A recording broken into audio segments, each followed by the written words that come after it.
കൈയടിച്ചോണ്ട് ഒരുമിച്ച് പാടാം.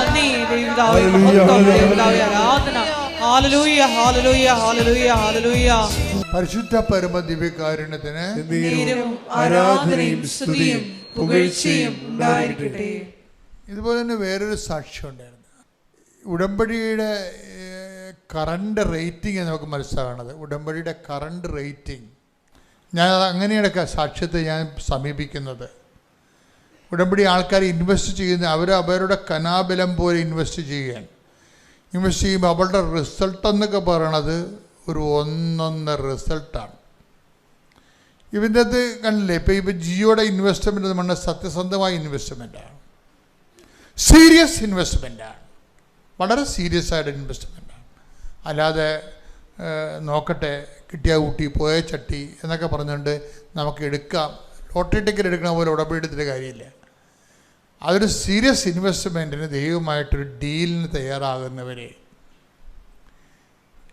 Heavy investment നടത്തിയിട്ട് ലോ ഇൻട്രസ്റ്റ് വാങ്ങിക്കുന്ന ആൾക്കാരെ നമ്മൾ നടത്തിയിരിക്കുന്ന ഹെവി ഇൻവെസ്റ്റ്മെൻറ്റാണ്. അതിൻ്റെ കാര്യം നമ്മൾ ദൈവത്തിൻ്റെ ആനുകൂല്യങ്ങളല്ല നോക്കണത്. നിങ്ങൾ ശരിക്കും ഒരു തെഫ്റ്റായിരിക്കണം ദൈവത്തിരുസന്നിധിയിൽ, ഒരു കള്ളൻ, ഒരു കള്ളി. എന്താ കാര്യം വെച്ച് കഴിഞ്ഞാൽ, നിങ്ങൾ ഉടമ്പടി എടുക്കുമ്പോൾ ഉടമ്പടിയിൽ ദൈവത്തിന് ലഭിക്കുന്ന ജോലി, വീട്, വിവാഹം, കുഞ്ഞുങ്ങൾ, അതൊക്കെ നിങ്ങളിങ്ങനെ പറയുമെങ്കിലും നിങ്ങളുടെ ഉദ്ദേശം വേറെ ആയിരിക്കണം. എന്തായിരിക്കണം? ദൈവം തന്നെയായിരിക്കണം.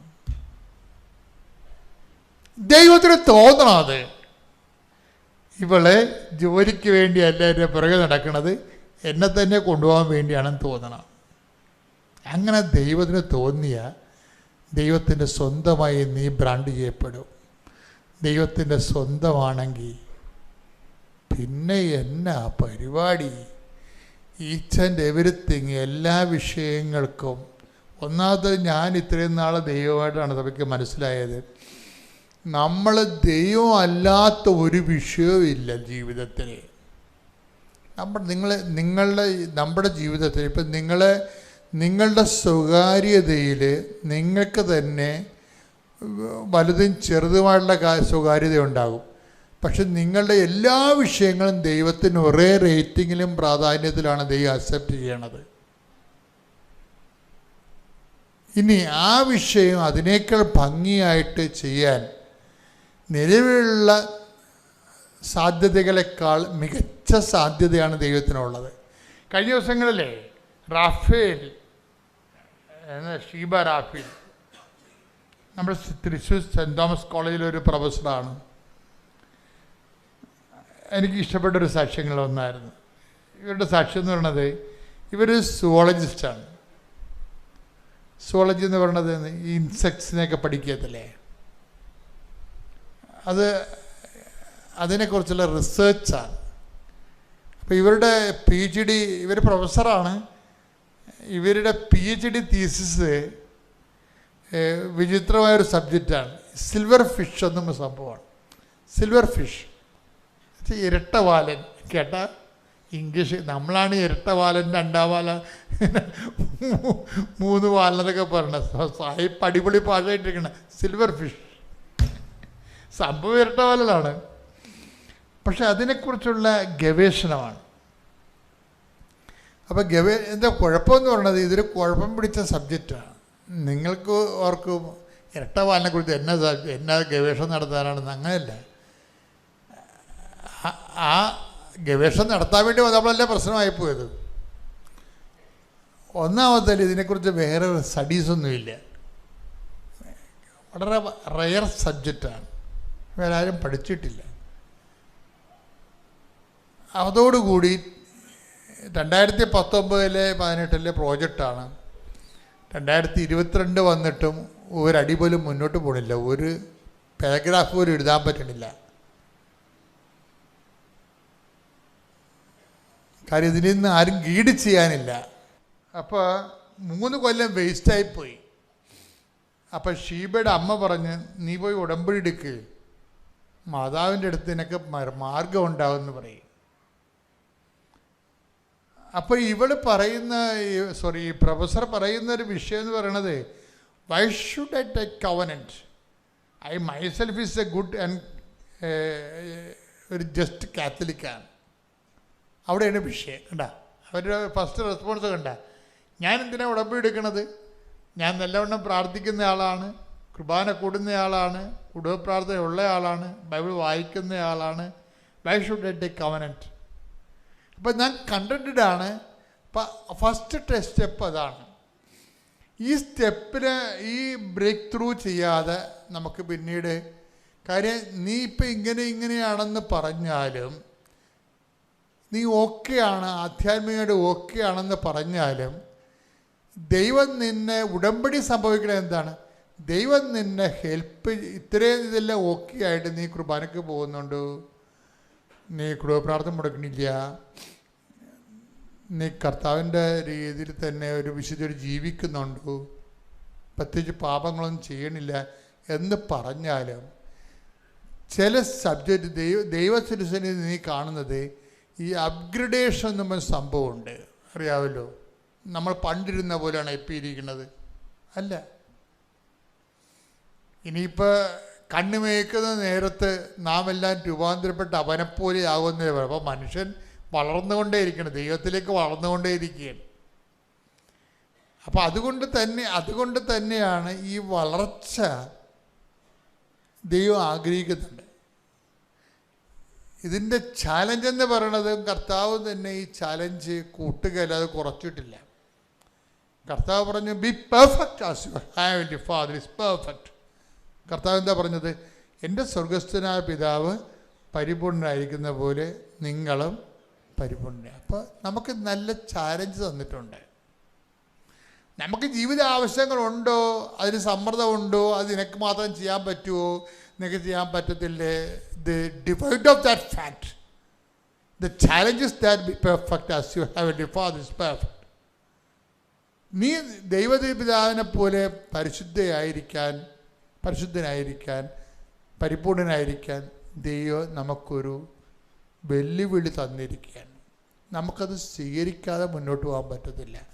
കാരണം നമുക്ക് ജീവിതം പിന്നോട്ടല്ല, ക്രിസ്തീയ ജീവിതം മുന്നോട്ട് നിത്യതയിലേക്കാണ് പോകണത്.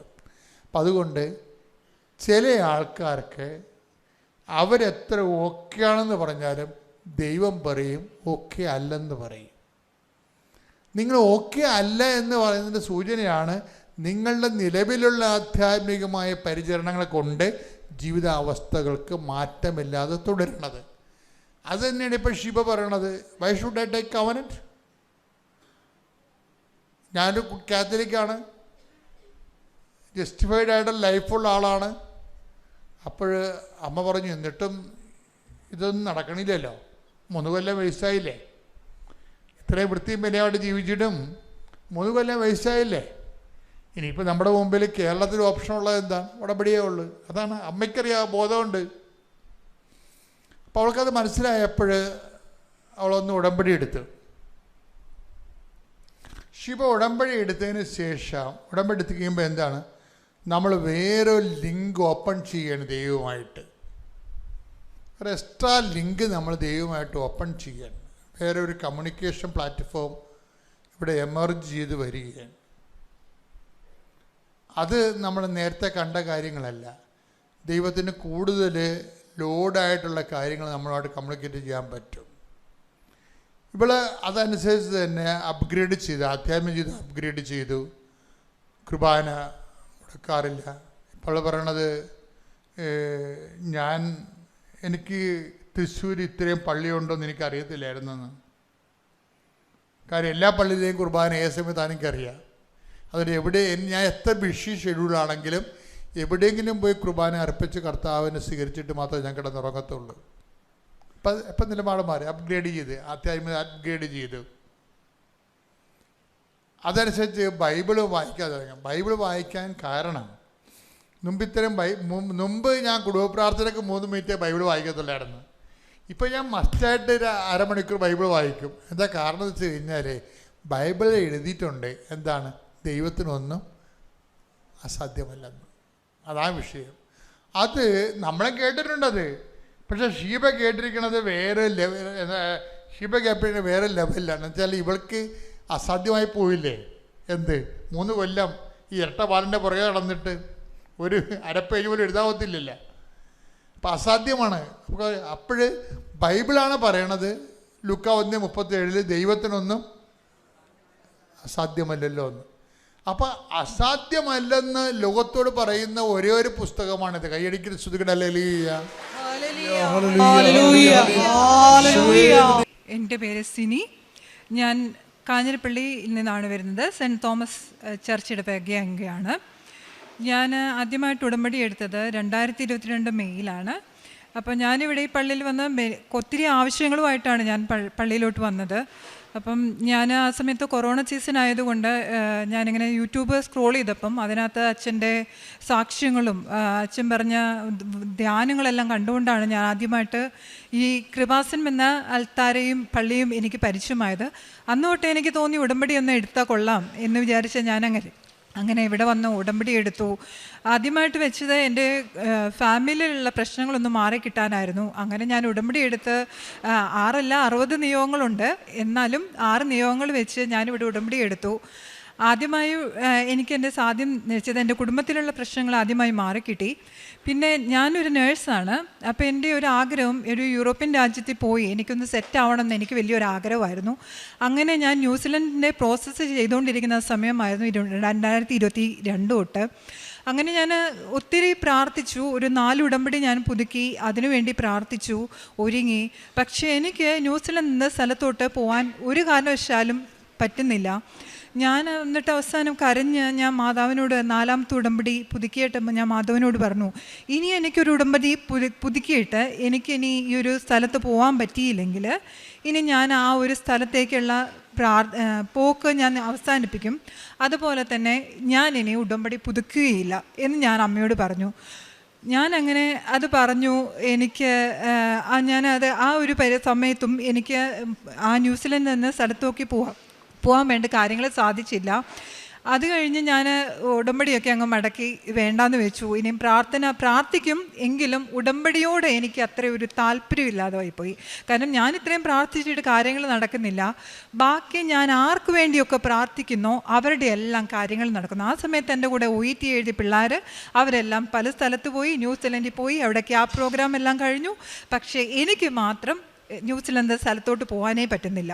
അങ്ങനെ ഞാൻ ഉടമ്പടി എല്ലാം വേണ്ടെന്ന് വെച്ചു. എല്ലാം നിർത്തി കഴിഞ്ഞപ്പോഴത്തേനും എനിക്ക് പെട്ടെന്ന് തോന്നി എന്നാ വേണ്ട. എൻ്റെ ഒരു കൂട്ടുകാരി പറഞ്ഞു എന്നാൽ നമുക്ക് UK പോവാം. അങ്ങനെ ഒരു താല്പര്യമില്ലാതെ ഒരു നാട്ടിലോട്ട് ഞാൻ ഒരു 2 മാസത്തിനുള്ളിൽ ഞാൻ UK ചെന്നു. അവിടെ ചെന്ന് ഉടമ്പടിയും കാര്യങ്ങളെല്ലാം ഞാൻ മറന്നു. സാധാരണ എൻ്റെ പ്രാർത്ഥനയൊക്കെ ആയിട്ട് മുന്നോട്ട് പോയി.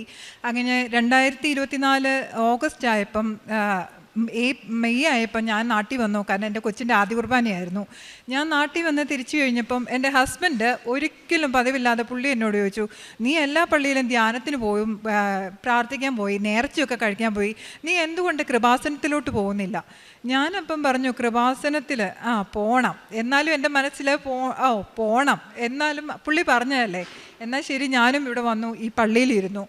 അവസാനം അവിടെ ഇരുന്ന് മാതാവിൻ്റെ മുഖത്തൊക്കെ ഞാനൊന്ന് ചിരിച്ചിട്ട് ചോദിച്ചു, അമ്മേ ഇനി ഞാനൊരു ഉടമ്പടി പുതുക്കണമെങ്കിലോ ഞാൻ ഈ പള്ളിയിലോട്ട് വരണമെങ്കിലോ എനിക്കും അവിടെ UK ഒരു നേഴ്സായിട്ട് ഒരു NHS ജോലി കിട്ടുവാണെങ്കിൽ ഞാനിവിടെ വന്ന് ഉടമ്പടി പുതുക്കാം എന്ന് അമ്മയുടെ മുഖത്തൊക്കെ ചിരിച്ച് ഞാൻ അവിടെ ഇരുന്നു. ഞാൻ പറഞ്ഞിട്ട് ഞാൻ വീട്ടിൽ പോയി.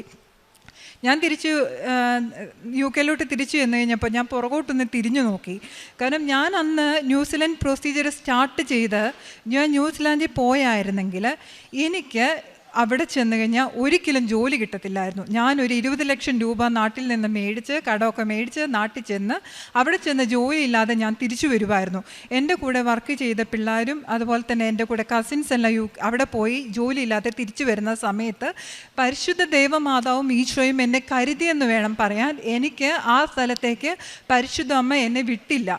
അതാണ് സത്യം. കാരണം എനിക്ക് തടസ്സങ്ങൾ തന്ന് എനിക്ക് വേണ്ട സ്ഥലത്ത് പരിശുദ്ധ അമ്മ എന്നെ എത്തിച്ചു. അത് UK ആയിരുന്നു. പറഞ്ഞു. ഞാനവിടെ ചെന്നു. അവിടെ വേണ്ട എക്സാമുകളെല്ലാം ഓസ്കി എഴുതി, CBT എഴുതി. അതിനിടയ്ക്ക് പിൻ നമ്പർ കിട്ടി. ഞാൻ നാട്ടിൽ വന്നു. നാട്ടിൽ വന്ന് തിരിച്ചു വന്ന ശേഷം ഞാൻ പെട്ടെന്ന്, എനിക്ക് ഇവിടെ വന്നിരുന്ന് കഴിഞ്ഞപ്പം എൻ്റെ മനസ്സിലൊരു വിഷമം. ഞാൻ പെട്ടെന്ന് ബൈബിൾ എടുത്ത്, ഞാൻ പല പ്രാവശ്യം ബൈബിൾ കംപ്ലീറ്റായി വായിച്ചിട്ടുണ്ട്, എങ്കിലും ബൈബിൾ എടുത്ത് ഞാൻ പെട്ടെന്ന് തുറന്ന് നോക്കിയപ്പോൾ എനിക്ക് കിട്ടിയ ഒരു വചനം, കൃപാസനത്തിലേക്ക് വരിക, നിൻ്റെ ആഗ്രഹങ്ങൾ സാധിക്കുമെന്നാണ്. പെട്ടെന്ന് അത് കേട്ടപ്പോൾ എനിക്ക് ഒത്തിരി വിഷമായി. ഞാൻ പെട്ടെന്ന് സാക്ഷ്യങ്ങളൊക്കെ കേട്ടു. പെട്ടെന്ന് എനിക്ക് തോന്നി ഒരു ഓൺലൈൻ ഉടമ്പടി എടുത്താൽ എന്താ. ഞാൻ പെട്ടെന്ന് നല്ല വിശുദ്ധിയോടുകൂടെ കുമ്പസാരിച്ച് ഒരുങ്ങി ഞാൻ ഓൺലൈൻ ഉടമ്പടി എടുത്തു. അതിനകത്ത് 6 നിയോഗങ്ങൾ വെച്ചു. പക്ഷേ ഈ 6 നിയോഗങ്ങൾ ഇന്ന് സത്യത്തിൽ എനിക്ക് ഓർമ്മയില്ല ഞാൻ എന്താ വെച്ചതെന്നുള്ളത്. ആ നിയോഗങ്ങളിൽ വെച്ചത് ഞാൻ അവിടെ വെച്ച് ഞാനത് മറന്നു. പക്ഷേ എൻ്റെ ഒരു ലക്ഷ്യം എന്ന് പറയുന്നത് ആ ഒരു 3 മാസത്തെ ഉടമ്പടി നിയോഗങ്ങളും ഉടമ്പടി ദൈവം എന്താണോ ഈ പരിശുദ്ധ അൾത്താരയിൽ അച്ഛൻ പറയുന്ന കാര്യങ്ങൾ എന്തൊക്കെ എനിക്ക് ദൈവത്തിന് വേണ്ടി ചെയ്യാൻ പറ്റുമെന്നോ എന്ന് മാത്രമാണ് ചിന്തിച്ചത്.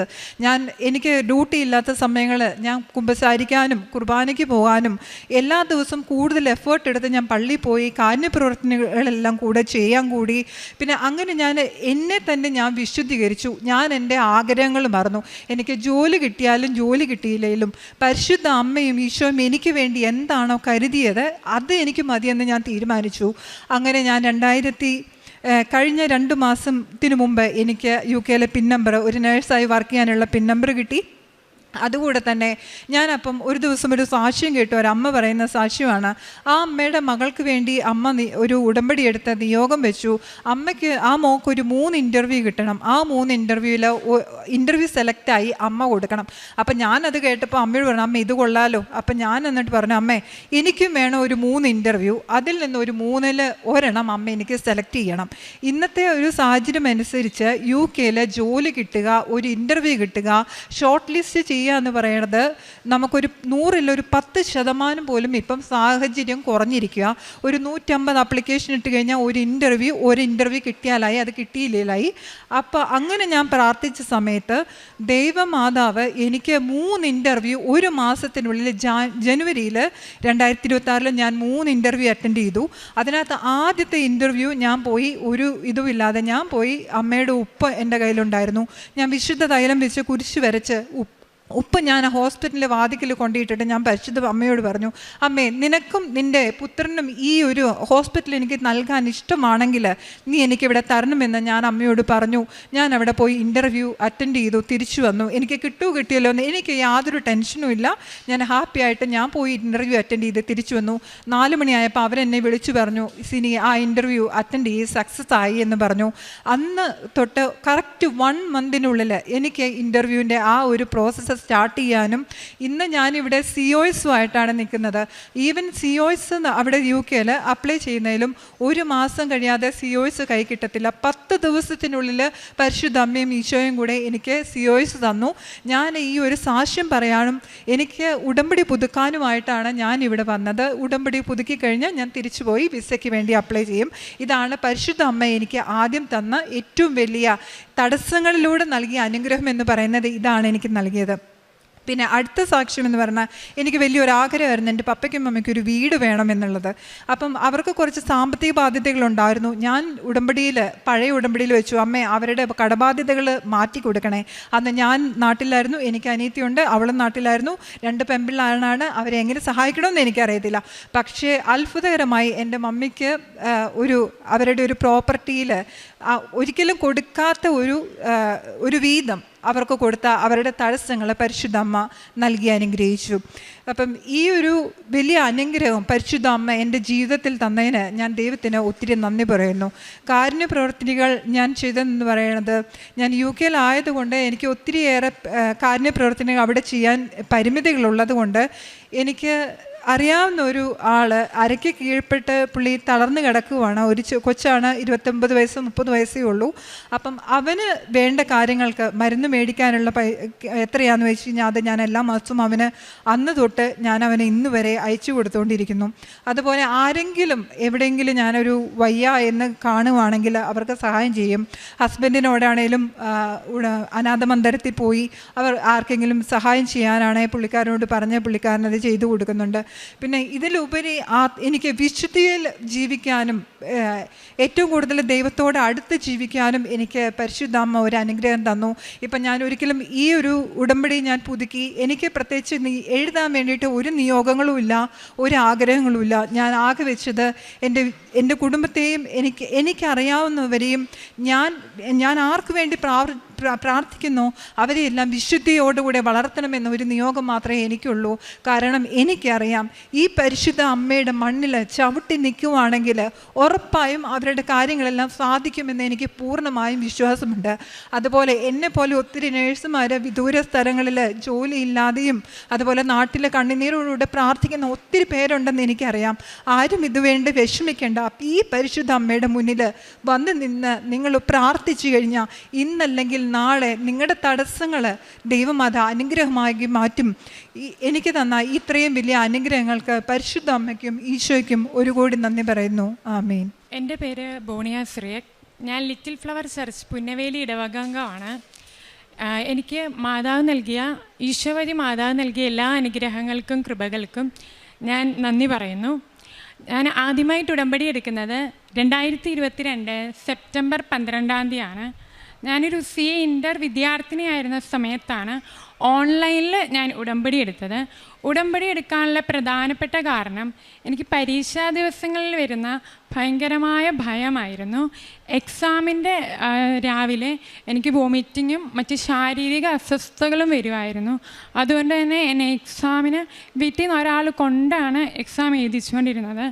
അത് വർഷങ്ങളായിട്ടുണ്ടായിരുന്ന എനിക്കൊരു അസ്വസ്ഥതയായിരുന്നു.